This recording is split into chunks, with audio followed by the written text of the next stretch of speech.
Welcome back to the Jungle King 007 channel. Today we're going to go over my latest acquisition. It's this pressure washer. Been kind of looking for one for a while, just checking out social media sites, Craigslist, whatnot, eBay, anybody or any place that sells these things or anybody that's trying to get rid of one. And this one popped up. It is missing the hose and the sprayer gun, but that stuff can be purchased separately and I'll do that later. I do want to go over the pump and the motor. I haven't started it up. I want to focus more on the actual water pump.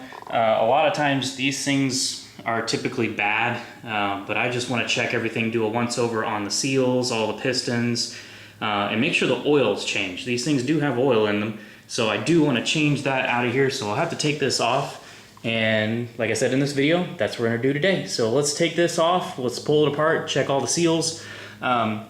I have looked at the service pages, everything, gone online, checking, because this is a Craftsman, gone to Sears Parts Direct, and unfortunately on this particular model, the seal kit, replacement pump, all that stuff is not available anymore, or at least a direct replacement. So just in case I do have another one coming in, just in case this pump is bad, this, for me at least, it's just something to tinker with. If the pump doesn't work, I'm not worried about it. Just gonna replace it with the one that's coming in. If this one does work, I'm gonna leave it on there as long as I can and just use the other one as a backup. Because usually on these, if anything were to go wrong, it's gonna be that pump. Motor's usually fine.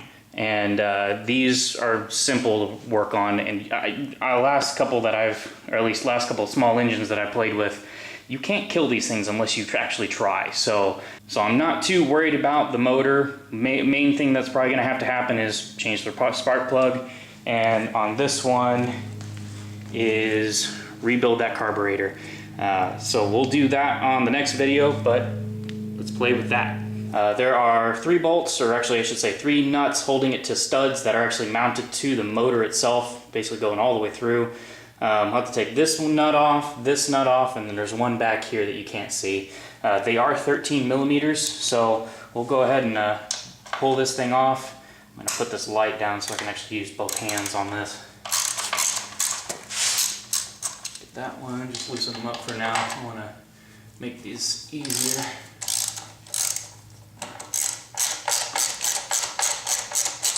Looks like I'm actually pulling the stud out on that one, but that's not a big deal.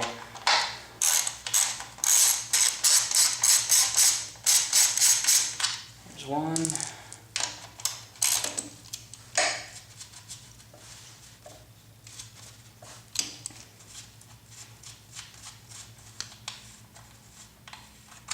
There's 2.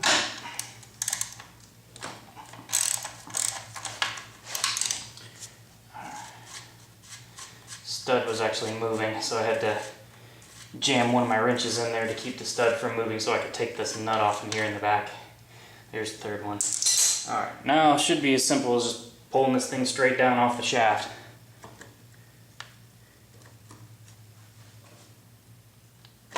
There we go. And there's our pump. Take a quick look at it. Oh, there's still water in here. That gear oil in there looks nasty. So we're gonna go ahead, let me go ahead and bring this downstairs to my bench, and we'll start taking this thing apart. Alright, so first things first, we're gonna go ahead and take this top piece off. I'm actually also gonna take this seal off so it doesn't get damaged. Set that aside for now. And there are 3 of these Allen key bolts holding it together. I think if I'm looking at my trusty little Allen key set, it's a 5 millimeter. So I'm going to go a little bit at a time. I did pre-loosen these. It looks like they are being pushed up by some springs, which I believe are pushing down on the 3 little pistons that are inside. I believe this is called an axial pump. There's the shaft that's right here is pushing. It's got a lobe on it that's going, when it's spinning around, it's pressing down on these pistons that are causing the pressure to build up.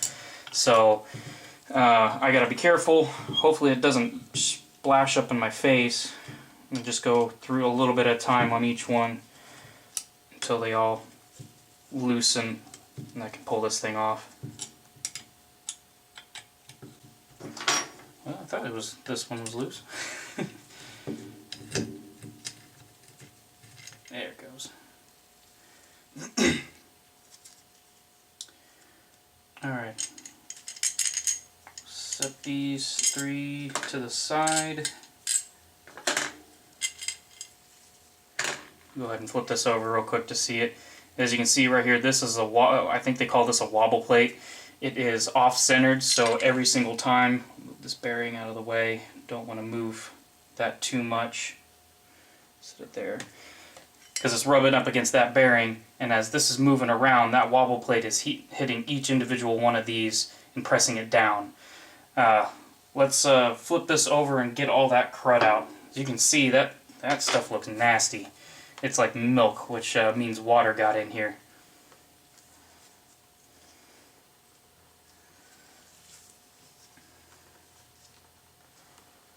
Take that bearing out of there. Gently set this down so I can then get to these 4 bolts, which I believe are the same size. These are not going to be as easy. It's one of those times I wish I had my impact with one of these on it. There goes one.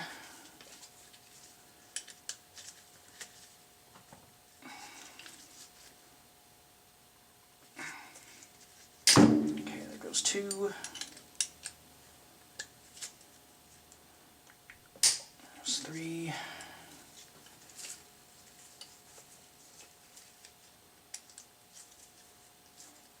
There goes the last one.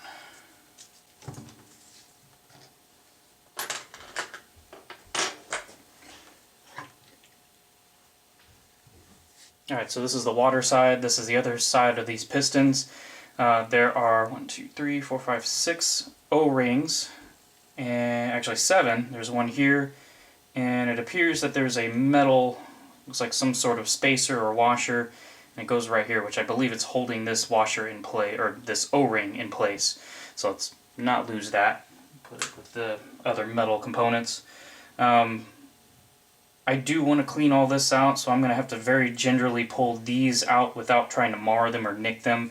Unfortunately, with this pump, I've been looking online and I noticed that there is not a repair kit anymore. So I have to be very careful when I pull all these O-rings off because I have to reuse them. And that's one of the reasons why I have silicone paste here, is even with used O-rings, silicone paste will help seal these off. It will also help, I believe, rejuvenate them a little bit. If you use petroleum-based types of grease, it will swell these up and it could possibly render this useless and you'll have to replace it. I am going to leave these in. I don't want to risk breaking these. I believe these are the valves. These should be fine, I hope. And I might as well show you this too. That is gross. I mean, at this point, this has no lubricating properties at all, so I'm surprised that this, is still in here. But again, a lot of people don't know that they should clean these things or replace the oil after so much. I mean, there's a lot of metal flake in here. I'm hoping that hasn't killed much inside those pieces. Looks like there is a little bit of wear on some of those O-rings, or not the O-rings, the slide rings. Like this one right here, you can see where it's been writing, right in there. So these have seen better days, but lucky for me, we're going to be cleaning all that out. So I'm going to get some. I'm actually going to get some mineral spirits, try to flush this out. I don't want to take too much apart, just simply because I can't find any more parts for these, so I have to be very careful. Let me go run upstairs, grab my mineral spirits, and then we'll go ahead and just try to flush as much of this out as possible. Wanted to speed up a bit here, just wanted to work at this point, get all the cleaning done as I can. As you can see here, I'm starting on the upper end with the wobble plate. There's actually a large bearing underneath this. I did not want to pull that apart, so I'm just trying to use a little brush, going to flush as much of that stuff out of there as possible.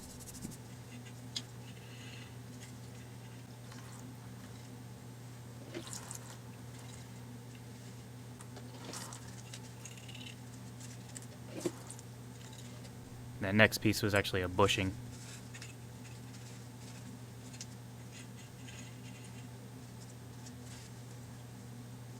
We're going to move on to the middle portion where the actual pistons are. This actually had a very large amount of metal shavings inside, so I had to be careful, and I actually did have to remove those pistons using the brush there to try to break up all those metal shavings that are built up in the corners.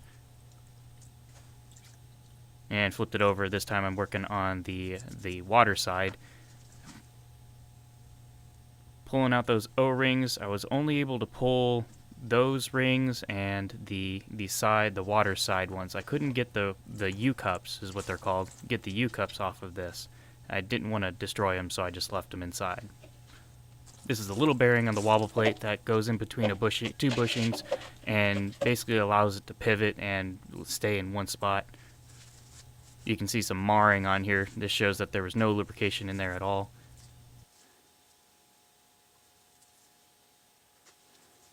Also showing the broken little tappet keeper.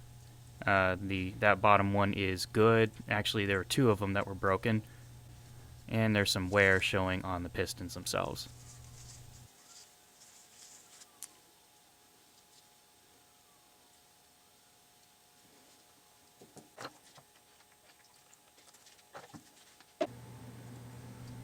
Pulled out some of these O-rings here. I was able to get these out, so did pull them out and cleaned out as much as I can. There was a lot of what looked like soap scum or soap mildew. I don't know what it was. Using the discount 80/90 that I found just to put those in. I'm going to use something different later.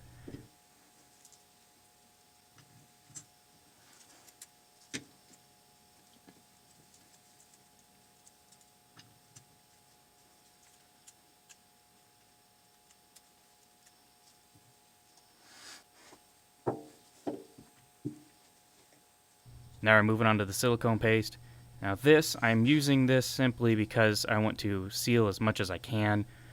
Didn't want to use anything petroleum based, didn't want to use any RTV on here, so just using this to see what it does. I've heard good things about using silicone as a sealant of sorts, or at least to help with lubrication and rejuvenation of seals, so I wanted to give it a shot.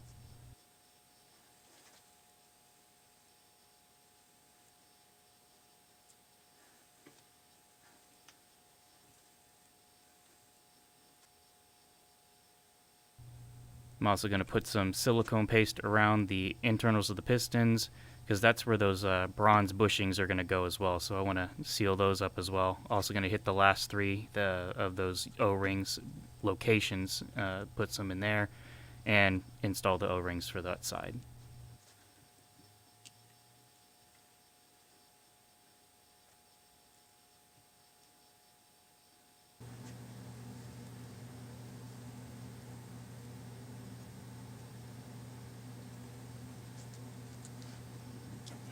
Sandwich everything together, make sure everything lines up correctly, and let's put those bolts in.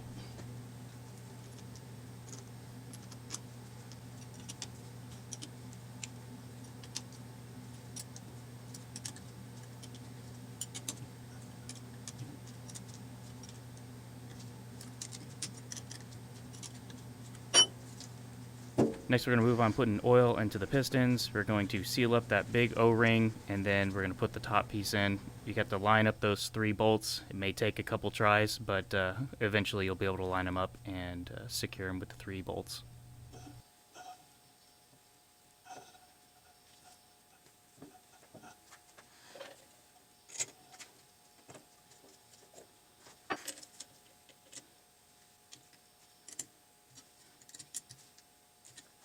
Alright, so we've got our back together. Haven't put oil in it yet. I just wanted to show you, this is kind of what I'm looking at now.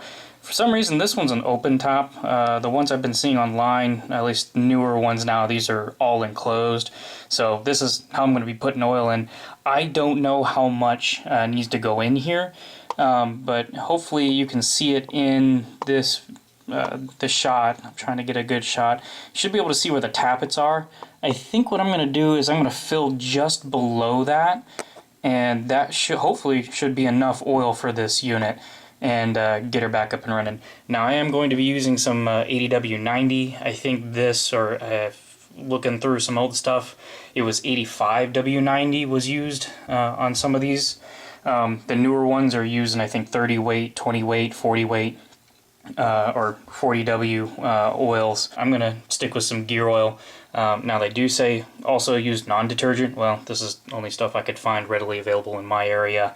That and if you get lucky, you might be able to find some on discount. This right here, a little bit that I was using to put this back together, found that for $1.50. That bottle I think was like $7 or $8. So I'm gonna use this stuff. The reason why that was $1.50 was it looks like a copyright date of 2013, so it's a couple of years old. Make sure everything gets covered in there.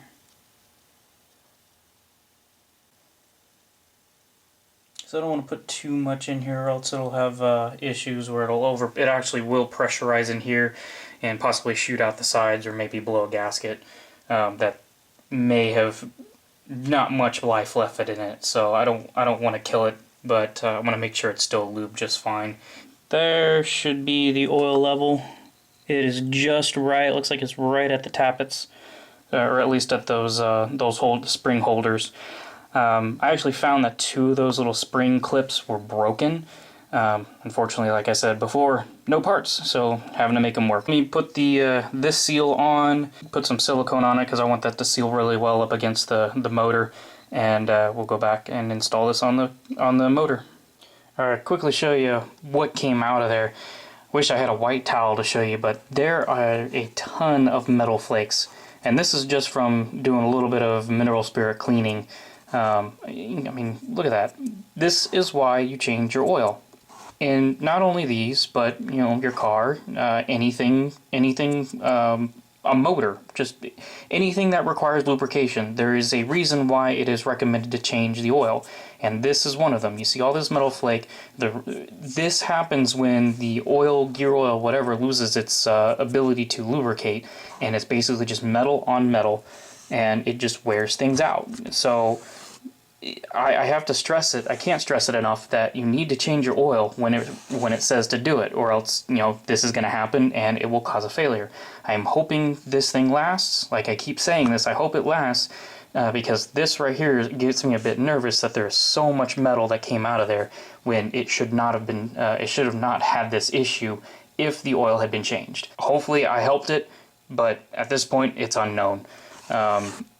All I can do right now is put it back on the motor, start the motor up, and see if it actually runs. But God, that is a lot of metal flake. Yeah, look how big that flake is, and that looks like it's a piece of a chrome line. Because I think those pistons or something, they're lined with something.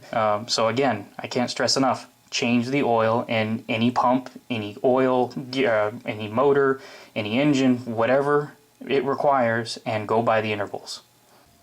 Alright, we're back out in the garage. Wife stole her side of the garage again, so I can't really put this out in the middle and have more room. So we're going to work here in the middle. The pump here has to line up on the shaft with this slot. Now, newer models, you actually will be using a key of sorts that will slot right in here. And then this side will have the female end. Well, this one's the opposite. The key is actually embedded, or at least was machined into this rotating piece here. So you have to line it up with this slot, and then the bolts, 1, 2, 3, basically just reverse of disassembly, and tighten those bolts down. So let's do that now. Take your time, don't rush. And I actually got lucky and they all lined up. So let's, I have to find a way to keep this up there while I put the nuts in place. There's also 3 of these little grommets. I unfortunately only have 2. Somehow I guess this thing was pulled apart before and the previous owner lost them. But not too big of a deal, it just helps with vibrations and dampens the vibrations. There's one. I'm going to put the second grommet over here. Doesn't really matter. If you only have 2, you're supposed to have 3. Tighten this one, and then the last down here.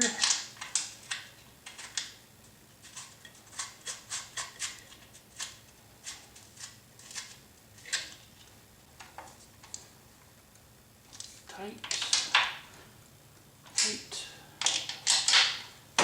tight. All right. Pump is back on, all situated, ready to go to work. I haven't really done much with the motor. I am going to go ahead and we're going to open the garage door up here, put some gas in it, just see if it turns over. I mean, if it turns over, starts right up, that's awesome. That means at least the motor still is good. At least I can use this thing for a little bit before some of the parts come in. I have a carburetor repair kit that I want to use. I want to soak that thing pretty well, put some new parts in it just so that it has a chance to not guzzle gas. Sometimes if something's stuck open in it, you'll go through the gas in the tank really quick. But I just want to give this thing a fighting chance. Let's reset. I'm going to bring this outside, hook up some water to it. You don't want to run these dry. Get some water running through it and start her up. So before I started this up, I wanted to get a couple things. I needed a hose, which this right here, it's 1/4 inch by 25 foot. I also got a new gun because both of these were missing. I needed to hook these up before I actually started up. So the quick process on starting it up, you have to prime the water pump, which I'm going to do right now. Basically, hook your hose up, hook the gun up, and open the trigger. And my water's already on, so I got to wait until it pushes all the way through it. Looks like she's doing good now. Now it is leaking a little bit. Where's that coming from? Oh, it's coming from, there's a valve here that you can put like a soap thing to it, and that's leaking a little bit, but I'm not worried about it right now. Let's see what happens. Turn the choke on. Give the button a couple primes. It says 3, but I do a lot more than that.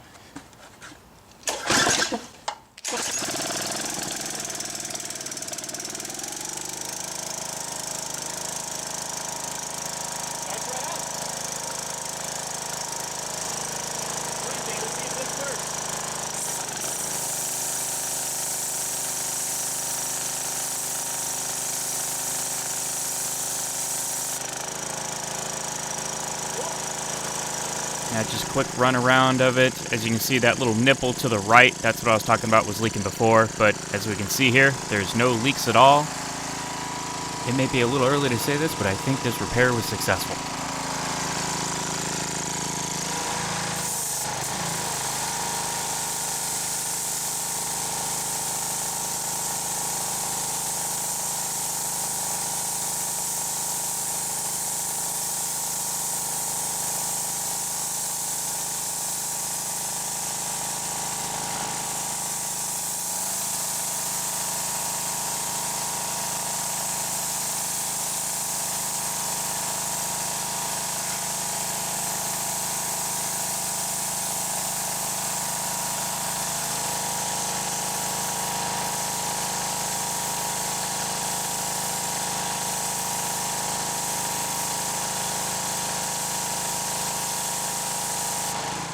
So this is after about maybe 5 minutes of power washing. Wanted to give you a quick look at what it's done after the repair. As you can see here, it has gotten a lot of that black mildew that has been built up over time on the concrete. You can see those swirl marks. Those are from this turbo nozzle that I purchased as well, along with those. Yeah, there it is there. If you go too fast, you'll make those swirl marks. I was just playing around, seeing what it would do. But this is awesome, at least for me. Happy that this thing is working. So thank you for watching. This is Jungle King 007. Have a great day, and I'll see you on the next one.